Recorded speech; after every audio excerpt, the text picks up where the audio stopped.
And welcome in to the Week 10 waiver show.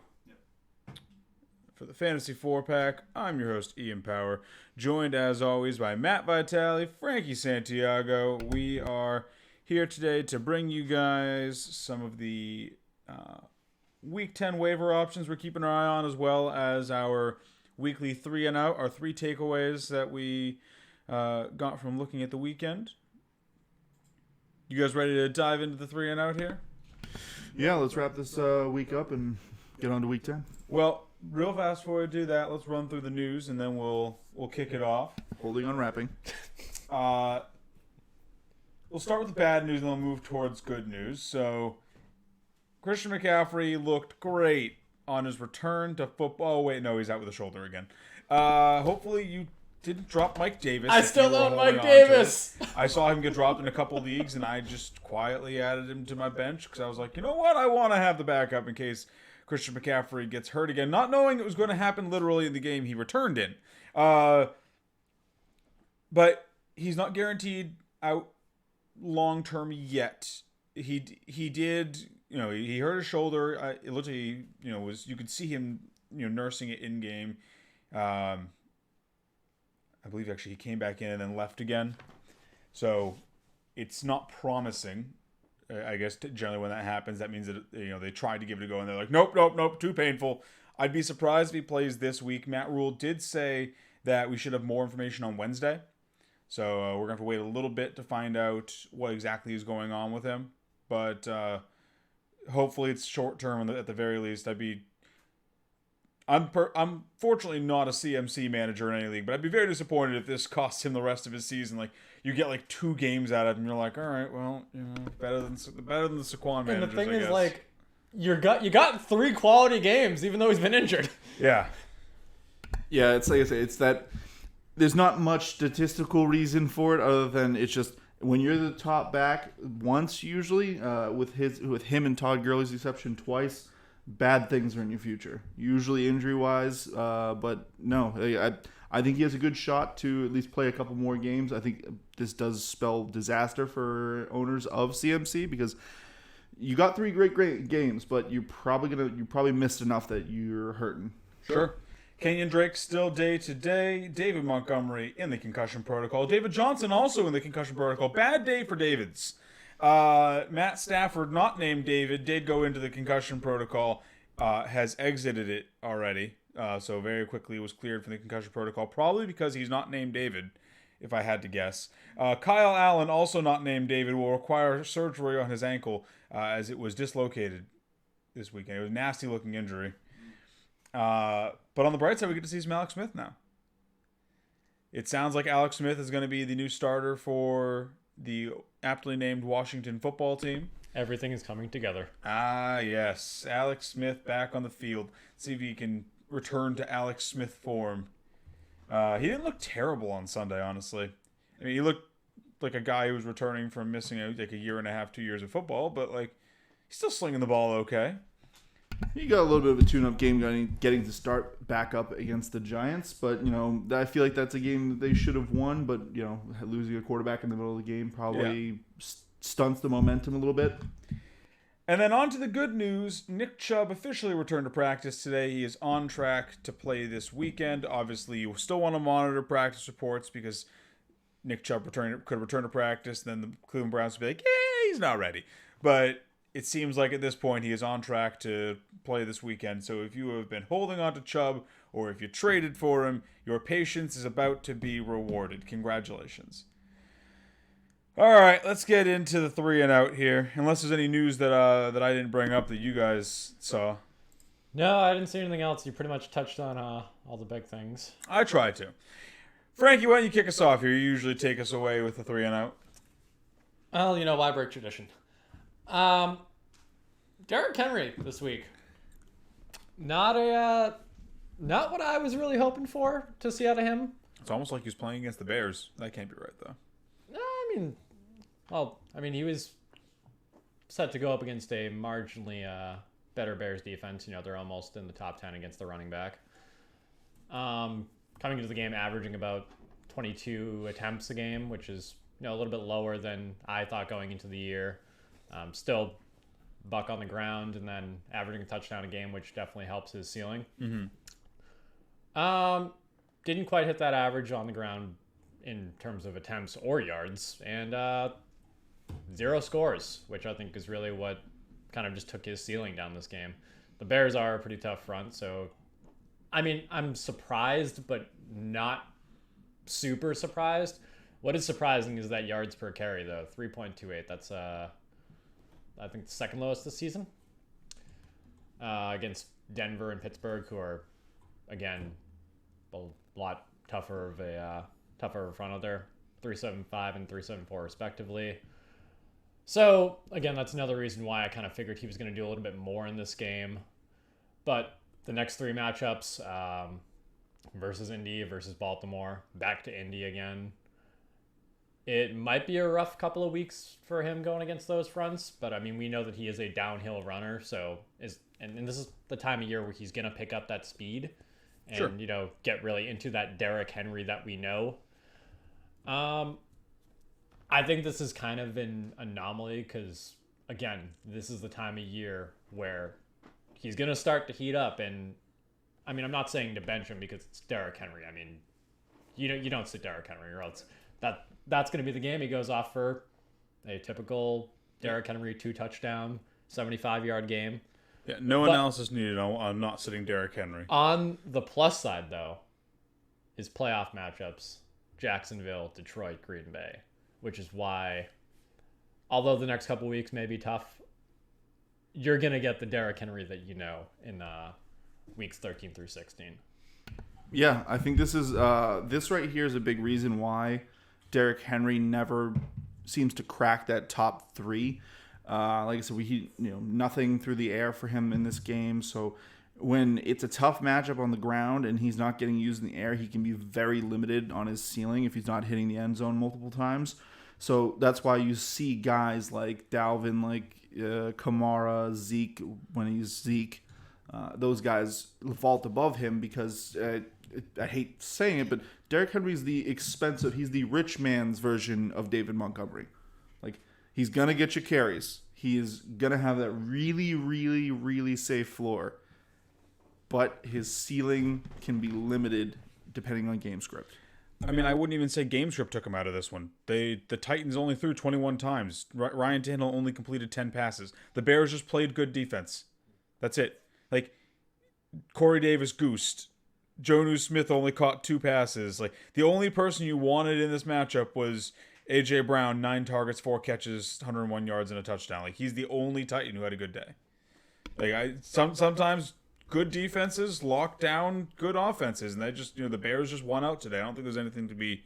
I don't think there's any major takeaways from this one. I think you have to be worried about. It's just a, one-off day where the Bears skill players on the defensive side of the ball won out over the Titans skill players on the offensive side.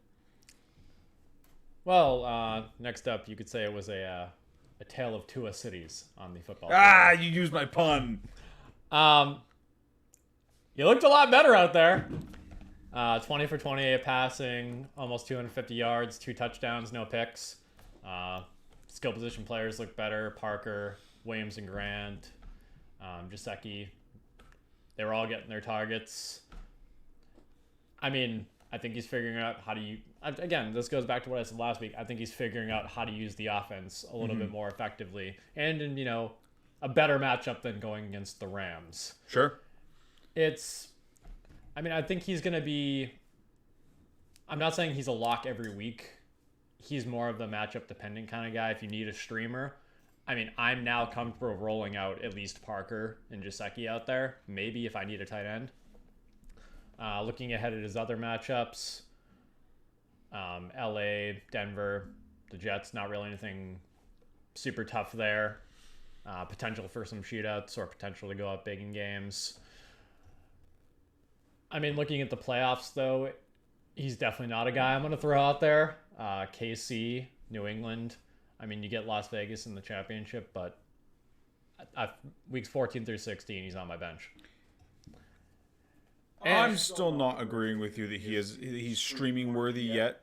Just given how bad he looked against the Rams, I mean, the Chargers this week are a tough matchup. They've got a good pass rush. They've got some pretty solid corners back there. This could be a week of rough sledding for Tua. Obviously, you can start him against the Jets. You could start you against the Jets.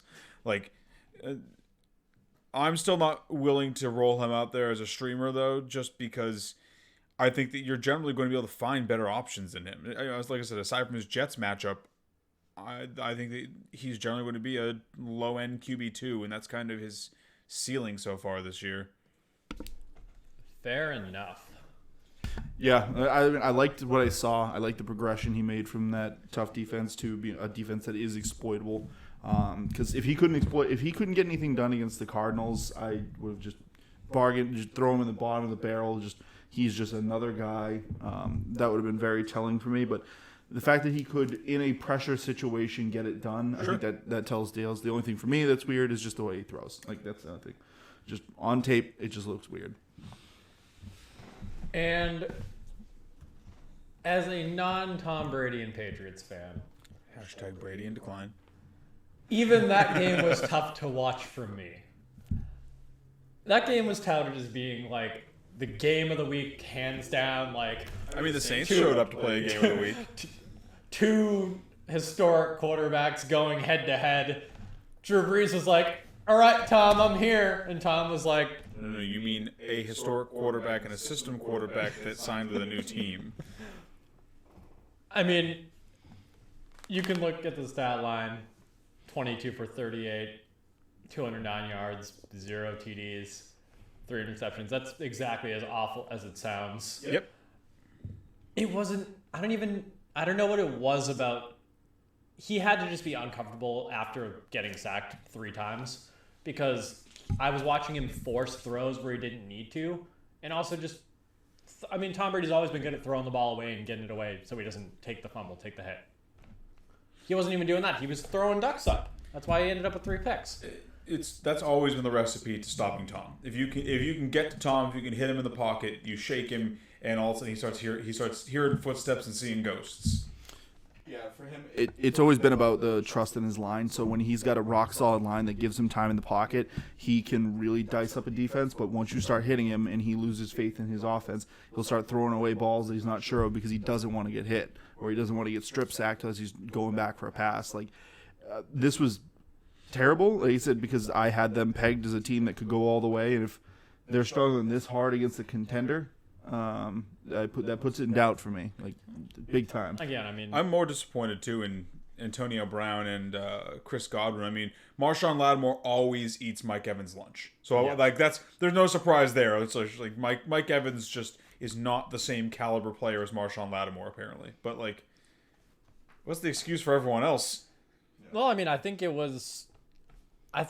just got rattled because, again, he was putting the ball in places where it didn't need to be, and Sure. I think it was just hit. I'd put it less on them and more his just inability to get them the football. I mean, the Saints are. I mean, they do have their good players on defense, like Lattimore, who obviously again is going to eat Mike Evans' lunch, as you so eloquently put it. He's a long and storied history of stuffing Mike Evans in lockers. But I mean, looking back on the season, if you look at defense, like the defenses against the quarterback, against top 10 defenses, he only averaged 12 points a game. Yeah. So I was surprised, but looking back at it, we probably shouldn't have been. I mean, he's thrown almost half of his picks in this one game. I think he's got I believe he's thrown almost half his picks in this Yep. game, and also he's thrown most of his picks this season against the Saints. Yeah. So I mean, he has a pretty good playoff schedule following the Week 13 bye.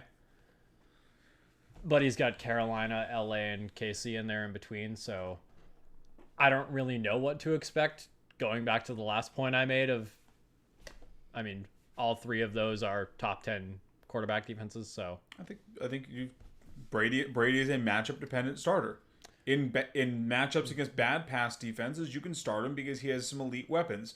But Brady's old, his O-line is suspect. Their running game isn't very good because Leonard Fournette is Leonard Fournette, and Ronald Jones doesn't get the. he's new here. Ronald, for some reason, Bruce Arians doesn't want to trust Ronald Jones. Their running game isn't, as we saw in this game. None of them were running, so they couldn't get anything going on the ground. The line is still middle of the pack, and the defense can't win if Brady's not moving it down the field. No, I mean, to be fair, it's hard to run the football when you're down 38-0. No, it's not. You just call running plays. Yeah, I also don't want to take anything away from that Saints defense. We've known it's been good. Yeah. It's just been at times. Sometimes elite offense has been able to pick it apart. I think they were playing poorly to start the year. They even people in the Saints organization were saying, we don't know why we're playing like this. We're working to fix it. Because they were saying that in the preseason they didn't expect to in the preseason they thought they had a really good team there, and then everyone was shocked when the Saints were getting blown out. Well, I think they've become that really good team now. Yeah, like we expected positive regression for this defense. Yeah, I think this could be the start of a great Saints run for the Super Bowl. I mean, if they're getting Michael Thomas back, their weapons are starting to get healthy. Their defense is starting to look good against top offenses. If they keep playing like this, they could be a monster in the playoffs, like the actual playoffs. Well, I'll go from there then, because my first point actually is about the Saints. I think the Saints look like the best team in the NFC. Like, last night was a statement game for them. They scored 31 points by halftime. The final score was 38-3. That doesn't tell the full story of the game. They really, they were up big, and they just kind of eased off towards the end. I mean, Jameis Winston got into this game. The Saints just, blew the Buccaneers' doors off. They kicked them back into last week, and nothing on that offense was working. No one was catching passes. Brady was throwing picks left and right. The running game couldn't get going. The defense was forcing a couple fumbles, but it didn't matter, because when the defense is constantly on the field, they're going to get tired and fail. And honestly, even the defense didn't look that good, because when they weren't forcing a turnover, the Saints were scoring at will against them. I think this game exposed the Buccaneers. But more importantly, it showed that the Saints are for real.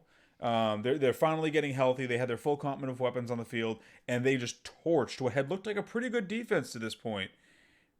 When you factor that in with the fact that they barely lost the Packers earlier in the year when their defense was still playing like garbage, when you could beat them over the top really easily, and the fact that they seem to be the only strong team in the NFC that can actually play defense. I mean, the Seahawks and the Packers are great, but both of their defenses are one step below wet paper bag. I won't be shocked if the Saints are the NFC's representative to the Super Bowl this year. I mean, they don't have a lot of litmus test games left on the slate. They got the 49ers and the Chiefs left as tough matchups. But I honestly think that the matchup against the Chiefs could be a Super Bowl preview, because I'm sorry, did you listen to the 49ers as a tough matchup? They're still a good team. Did you see what the Packers did to them last week? Yeah, and I would still count the 49ers as a good team. They're still a well-coached team. I wouldn't put it past Kyle Shanahan to be able to roll out a game plan that at least gives the Saints a bit of a run.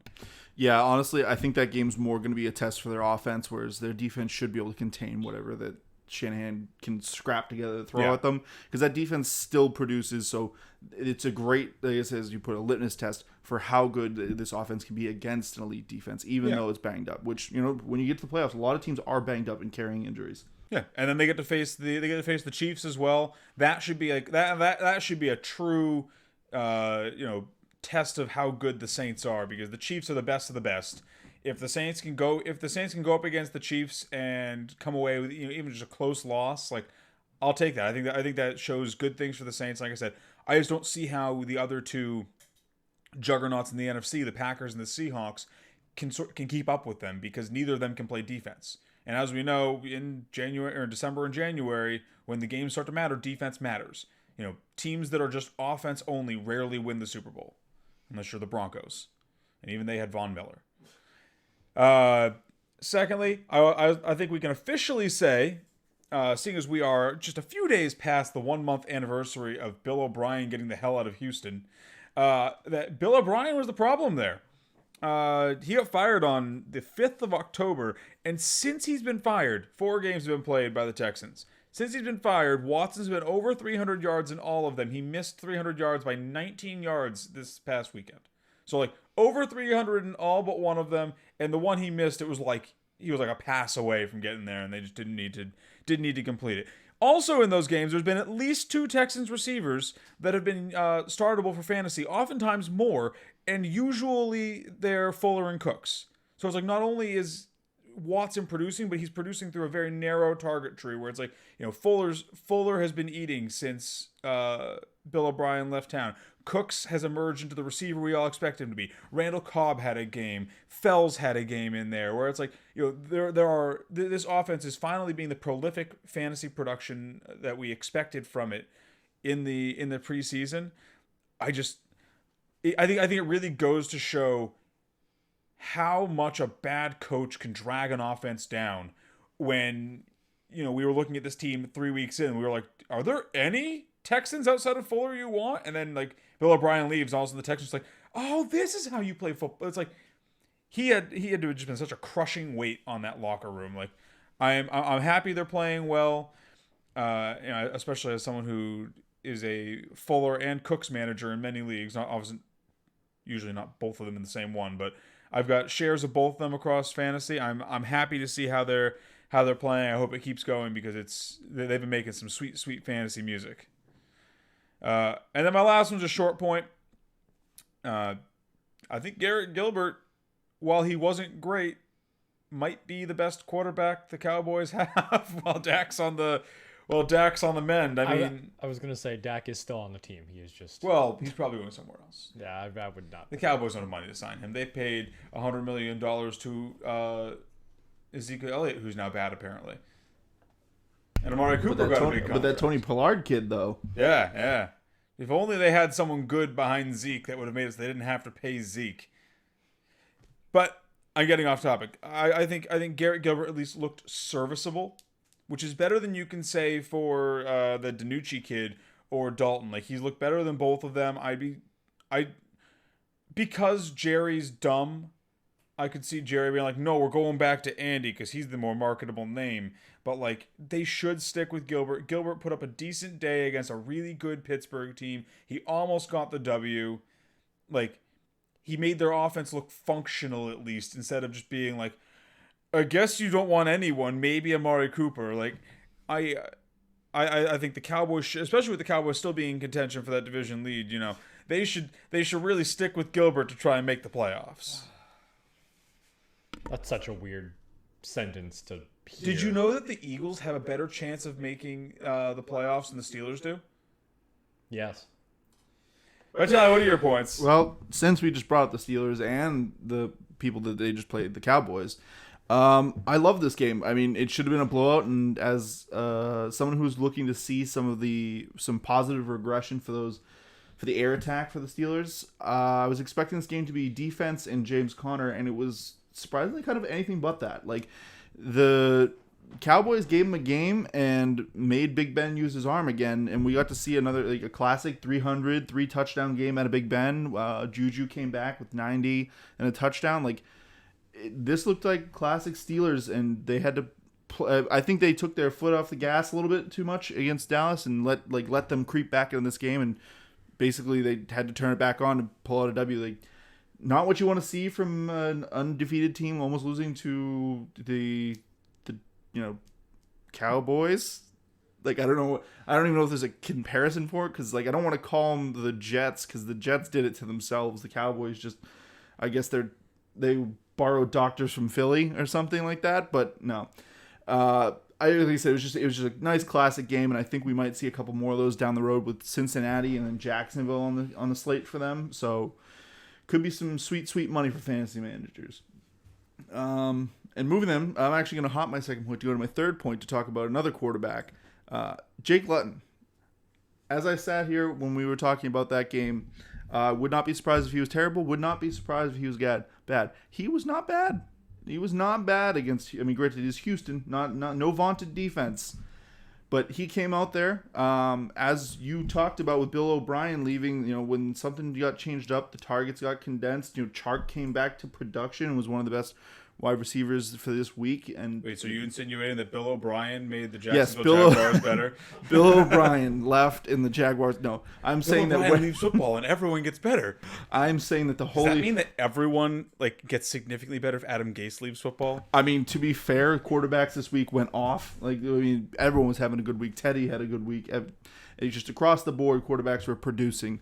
Russ was having a bad week, and then he had a good week. No skill position player ever has under 100 yards a game again after Adam Gase leaves football. Just fantasy points galore. But You know, like, it was just good to see this team getting things together. James Robinson looked good. Chark looked good. Like, Lutton was a competent quarterback back there.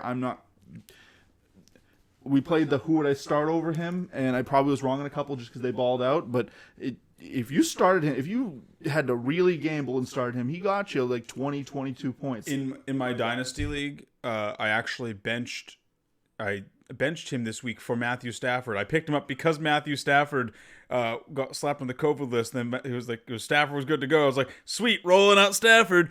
Got knocked on the head and left, and I got like 6 points out of Stafford. And I'm real sad that I didn't just, stick with the obvious play of Lutton. Yeah, the obvious play. Yeah, that's 2020 for you when Jake Lutton is the clear, outscores Matthew Stafford in a good game by 15 points. Granted, it was injury, but still, I'm happy for them, and I'm interested to see what this team looks like. At Green Bay, you can score on them, but they're still a tough team, and then you get Pittsburgh 2 weeks from there, which should be a bad game. But if he can at least be just a game manager in that game, he can keep the fantasy production going for that team. And finally, talking about Pittsburgh and all these elite teams, Mahomes, Kyler, Russ. It is coming down to the wire about who's going to be the QB1. I'm loving it because I love seeing this. It's gonna be Kyler. Funny enough, that's where my money is. Russ was a guy I was looking at who had an amazingly hot start, and I was saying, ship him now. His production is going to fall off. You're going to get the most bang for your buck now. I didn't expect him to be falling off to be bad, but he's not going to be putting up 40-point, high 30 games all the time. He is cooling off a little bit and letting Mahomes and Kyler creep back in. And Kyler's just, I don't know what he's doing. Did he turn on college settings for Madden? He runs the football really well, but he doesn't run NFL running style. He does he looks like you're watching college film when you're watching this kid run. He's in the open field, just the ball's out here. He's just zagging and making. I forget who said it on Twitter. I think it was last week or 2 weeks ago. I saw it, but someone was tweeting about his running style, and they were saying the best way you could describe Kyler's running style, you saw him in college, was he'll never be able to do that in the NFL. Right, and if you just showed me this game tape and somehow changed the colors of the players that he was playing it so it looked like a college team, I'd be like, yeah, that's college running right there. Of course he's going to beat bad defenses. Then you're like, nope, that's a professional team right there. I'm like, I think what's amazing thing is he runs really well against good defenses. No one can stop this kid because he's so fast and so smart. Yeah, so if you cashed in on him in the 6th round, you're getting your money back and then some. So I'm interested to see because Mahomes is getting slept on in all this news. It's let Russ cook season. Kyler's going off, and somehow Mahomes is coming back and he's legitimately has better stats than Russ and a better record, but he's not really being talked about too much for MVP this year. He's starting to work his way back in that conversation, and I would not be surprised if any of these 3 guys is the QB1. Like I said, my money's on Kyler just because of the amount of running he's doing to almost make up for the lack of his running backs. I mean, he is the team's running back. Yeah, you look at it, it's he ran for 106 and a touchdown this past week. Yeah. And Chase Edmonds was at 70, respectable 70 yards, but it's I feel like they're missing something in the running game, so it's I don't know, just let Kyler do it. I feel like Mahomes is getting so slept on because it's the first year he was a starter, he threw for 5,050. So it's halfway through the year, he only has 2,600 yards and 25 touchdowns. Yeah, Mahomes that's is typical trash. Mahomes. Yeah, he's getting the Aaron Rodgers treatment where it's of course he's playing good. It's that's what he expects. To be fair, I'll say to the negative of Mahomes in that one is there are a lot of plays this year where he's throwing a 10-yard little pass out to one of his receivers and they're just running it 80 yards and it's wow, 90-yard pass. It's was it? He's always had that, though. I know. He always had that. When you've got the speed of their receivers, it's really easy to turn a 10-yard catch into a 90-yard touchdown. Yeah. So, but no, I'm loving it, and hopefully this can continue into future seasons so we don't have to keep going. There's a legitimate case to buying one of these quarterbacks with a mid-round or even high-round pick. Yeah, I definitely think that you're seeing the new guard officially come in this year. I love how exciting some of these quarterbacks are. It's weird that Russ is actually technically part of the old guard at this point, but I was gonna say the new guard and Russ. He should be part of the mid guard, but everyone else in the mid guard's gone. Luck should be there right next to him, but yeah, they just all fell off, and it's just Russ staying there by himself. No, Kyler's gonna be exciting for years to come, just like Mahomes, because unlike Lamar Jackson, Kyler can actually throw the football. So there's something to respect to take attention away from his running game, which makes it that much harder to guard him. It's awesome. God, I love when teams make Lamar throw the football. Yeah. It looks like a running back throwing the football. All right. Well, we didn't come here to crap all over Lamar Jackson. I mean, Although we do on occasion. But that will do it for this week's 3 and Out. We do have some waiver picks for you guys as well. Going into week 10, the QB position is not available for waiver picks. There is no new surprising waiver picks. I guess if you really want to roll the dice and listen to one of these guys, you could pick up Lutton or Tua. Lutton is honestly probably the one I would go with because he has the better matchup. Tua, he's going against Joey Bosa and that Chargers defense. Tua could spend a lot of time on his back this week. So I would personally go Lutton if I had to. Are you guys in that same boat? Yeah, why wouldn't you go with the stud on the amazing team going into an absolute shootout over some guy who just got drafted in the first round, I guess? Running back position is a little more interesting, though. I think the top ad of the week has to be Mike Davis. I don't have his ownership percentage in front of me, just 'cause I know he was like a very recent drop candidate potentially, but I know a lot. But he's someone who you should check for him first, because if he's out there, he is your top ad. You go get him immediately. For whatever reason, McCaffrey can't stay healthy this year, so his ownership is 72%. So he's managed, or he's rostered in a lot of leagues. But I did personally see him get dropped in a bunch of spots over my leagues this past week, and I picked him up wherever I could when I saw him get dropped. He should be your first guy that you check to see if he's out there. Because if he is, I mean, what is at this point in the season, is he just like fire everything at him, like just spend what you have to get Mike Davis? Yeah, it's week 10, and I mean, we don't know how long the CMC injury is going to be. Hopefully not long. Sadly, we aren't getting news until after waivers clear. But again, I've talked about this before in one of my previous 3 notes. They're basically the same player. They fit into that offense really well, and they use them the same way. Well, Christian McCaffrey is definitely much better than Mike Davis, but yes. Well, I'm in the same. Mike Davis fits into the system very well. The same. They utilize them the same way is a better way to say. Yes. Yeah, like I said, if CMC's gone, Mike Davis is a high-end RB2 to low-end RB1 on most weeks because of his usage. So, I mean, you're not getting that kind of production anywhere else in the waiver wire right now. So, yes, if you have, if you're sitting there and you missed out on a bunch of people, if you were like, James Robinson's not really, I don't want to buy in on him, and you missed it. If you've been missing out on those guys and you're sitting there looking at Mike Davis, just fire everything, save like $1 to $2 just so you can make, if you're trying to pick up a defense, because usually that's where you're at right now. We're just like, I'll throw a bucket of defense because everyone else with $0 can't beat me. Like, save a couple of schmeckles. Well, and it does depend on how your league does it, because some leagues don't allow $0 ads. So like once you get to 0, you're done. If your league allows $0 ads, I'm fine firing everything. If they don't, maybe keep like $10. But yeah, you want to prioritize Mike Davis if he's out there. After that, we have Duke Johnson, who is going to be likely a 1-week starter for you, 16.5% rostered currently. We're relying on David Johnson missing a week with a concussion there. We also have Cordero Patterson, who I think is the running back in Chicago. There's no real clear backup to David Montgomery, but Cordero Patterson, who used to be a wide receiver, is somehow the best running back they have on that roster now. So I think he's the guy. Hey, don't you besmirch the good name of Cordero Patterson, and don't you besmirch, David Montgomery. No one can do what he did, okay? What, run 18 times, 54 yards? Yes. Consistently. I mean, the consistency is something to strive for, but Cordero Patterson would also be high on my list, just behind Duke Johnson, just because, if you need a 1-week starter, he's probably going to get to play this weekend unless David Montgomery clears concussion protocol. We won't know about that obviously until later in the week, so you're running a risk there. But if he misses, you likely have the running back for the Bears. We think. Behind them, the other three that I'd be looking at be in order for me: Wayne Gallman, Kalen Ballage, and J.D. McKissick. I know we touched on Adam Gase and the cancer he is for football earlier, but Kalen, like, what is happening when Kalen Ballage gets 4.6 yards per carry?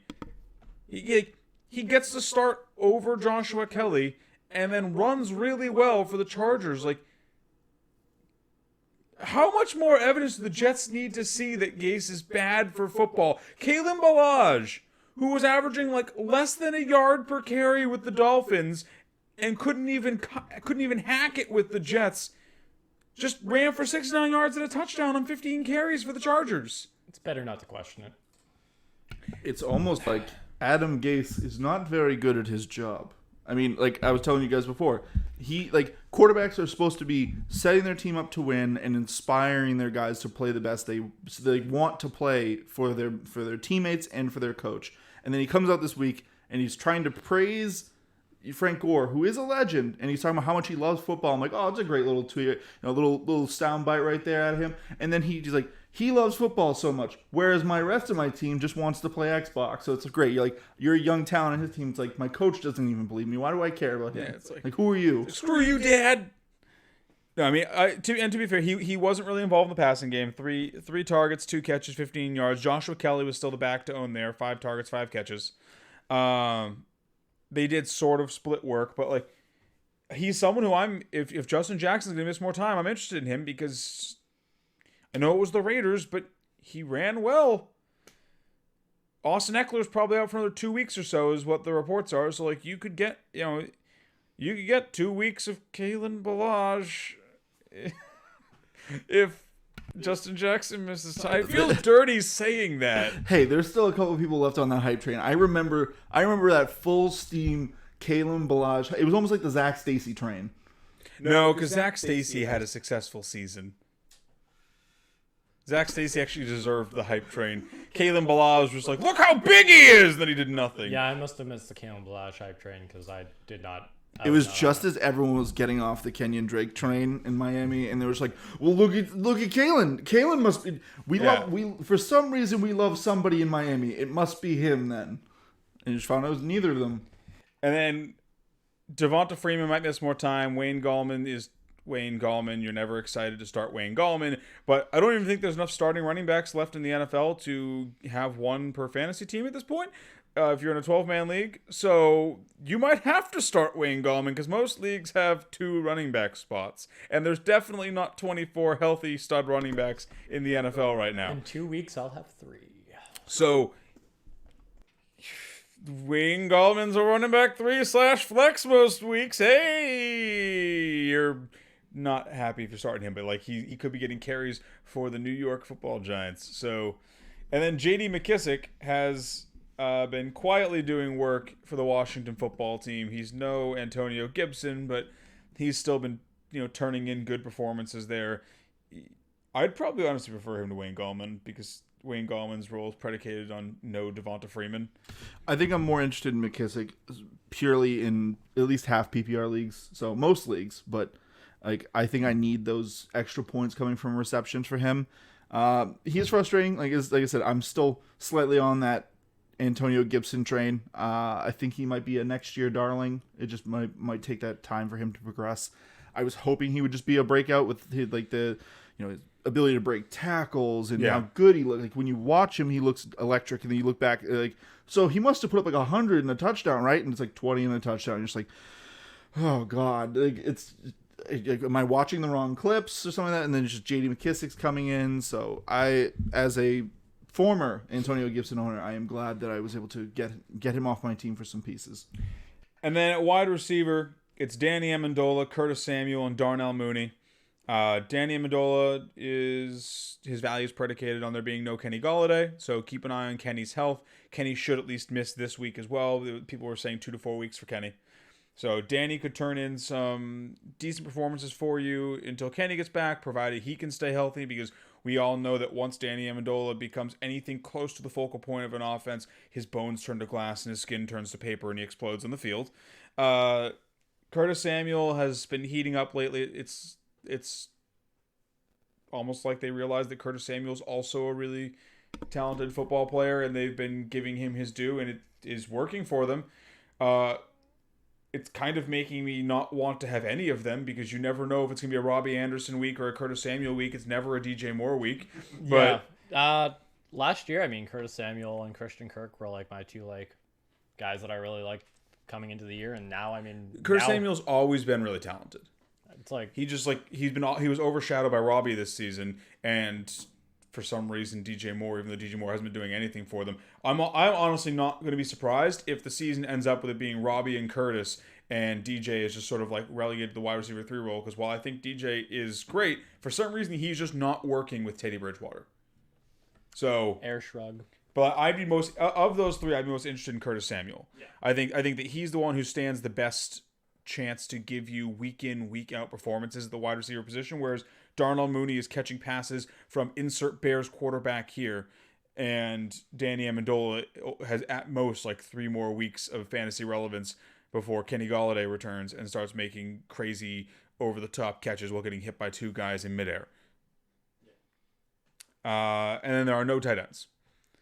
I'm shocked and surprised Yes. that in week 10 there's no tight ends. As is tradition in fantasy football, by week 10, the tight ends you're looking at are like, I guess I'll play Jack Doyle this week. So there are no fun tight ends to try and roll out there this week if you were looking for them. Yeah, if you have just to get it out there. And honestly, if I'm a team that has just a no-name tight end, I'm just looking at the fantasy. If you're going to be making the fantasy playoffs, or even if you're not, if you're in the hunt, you can probably just pick the best one out there with the best fantasy playoff schedule. Start him and be like, oh no, he got 3 points this week. What else was I going to get? 2 points from Greg Olsen, or I got 4 from Logan Thomas. Actually, Will Dissly has been steadily moving ahead of Greg Olsen in snap counts in Seattle. So. It might be time to swap your favorite Seattle tight end, because Will Dissly is coming back into fantasy. I don't want to say prominence, because he was never in fantasy prominence, but like fantasy dim light existence. He's not in the limelight yet. He's in the dim light. Yeah, I was gonna say he's like specifically in like the tight end. He's like realm, the pre-show to the pre-show. Specifically in like the tight end realm. If you're one of those guys, like if you have one of those guys who has a late week bye, you might just be screwed. Honestly, this is the time of year where if I am bound for the fantasy playoffs and I have like garbage at tight end, I am just trying to make like a small nothing move for like a Hunter Henry or a Jared Cook or a Hayden Hurst, like just someone who can at least give me like 6 to 8 points a week, because the chances are like. You might be talking to a manager that has 2 of them. Maybe they have like Mark Andrews and Hunter Henry for some reason. It's like, you might really get them for like nothing. Don't give me flashbacks. You might talk to the owner and he'll say, but what if I need them? If you have that owner, you jettison him out the airlock and don't look back. One of them is the imposter. And then for defenses this week, we have the Chargers versus the Dolphins. The Dolphins, honestly, they could put up points against the Chargers. You have been able to score against the Chargers. I mean, Vegas just hung 31 on them. But the Chargers also could, get some sacks, get some turnovers. I don't think it's out of the realm of possibility that Tua has a bad game. So I would target the Chargers. And then similarly, the Packers versus the Jaguars. These are just targeting rookie quarterbacks, not a ton of experience in the NFL. You guys are on the same boat as me, right? Where it's like, I mean, we saw the Packers against San Fran look. I mean, granted, they were playing what is essentially a practice squad, but and if you, especially with the Pack, honestly, I would be targeting the Packers over the Chargers. I think, because if you're an offense like the Packers, where you can apply a lot of pressure to the opposing offense solely by just running the score up and sort of increasing the pace of play in the opposing quarterback's brain, you can sort of bait them into making mistakes by doing that, because then they're like, oh god, the Packers are 14, I got to start throwing more, and you may you make riskier throws because you're trying to move that ball in chunks to catch up. That's how you get turnovers. I mean, yeah, look at the Saints and Tom Brady last night. Yeah. So I'd be targeting the Packers also because they're probably more widely available than the Chargers, but I'd be targeting the Packers over the Chargers, and then these ones aren't ones I would necessarily recommend going and getting, but if you're streaming defenses and you're just like, shit, I need a starter. Eagles this week get the Giants, who are terrible, And Washington gets the Lions, who they're a middle of the road offense. Like, they can score, but there's no Kenny Golladay there, so they're lacking their most explosive player. The Washington's not a bad defense. They could do okay against them. It's more of a floor play than a ceiling play, but are there any defenses I didn't mention that you guys were eyeing that you want to bring up as sort of like a dart throw play? No, I would say the Packers are probably my pick for the week. Yeah. Yeah, I'm in the same boat. Yeah, it's not great right now. Like, there's just another like so week. So hopefully you've got something ready to go with a solid matchup next week. Yeah. Otherwise you're gambling. Yes. You are, in fact, gambling. Well, that'll do it for the waiver show. This will be airing tomorrow, but for those of you who are in the position of getting Monday Nightmare tonight, best of luck. I hope you do not get Monday Nightmared, and I hope you guys get everyone you want in your waiver section. We will see you on Wednesday when we bring you guys the Week 10 edition of the trade show, as well as our starts of the week and money picks. Adios.